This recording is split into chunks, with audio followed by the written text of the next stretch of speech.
उन्होंने फैसला किया कि वे रेस्टोरेंट जाएंगे, साथ में बैठकर खाना खाएंगे और बातें करेंगे।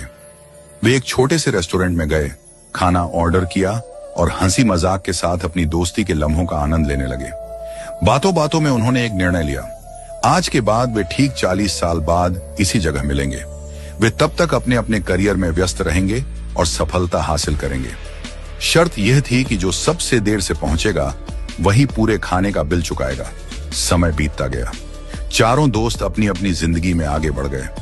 कोई बिजनेसमैन बना, कोई वकील, कोई जज और कोई अध्यापक। सभी अपने कार्य क्षेत्र में सफलता की ऊंचाइयों को छूने लगे।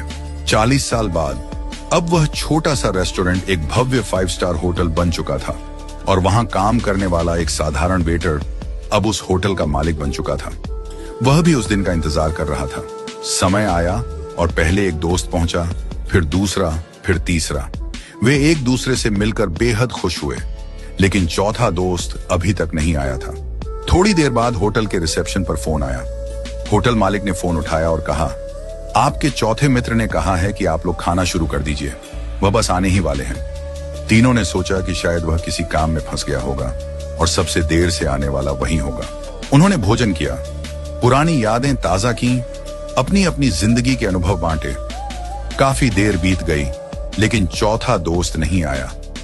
जब बिल मंगवाने का समय आया तो होटल मालिक ने कहा, बिल पहले ही चुका दिया गया है। तीनों हैरान हुए। किसने?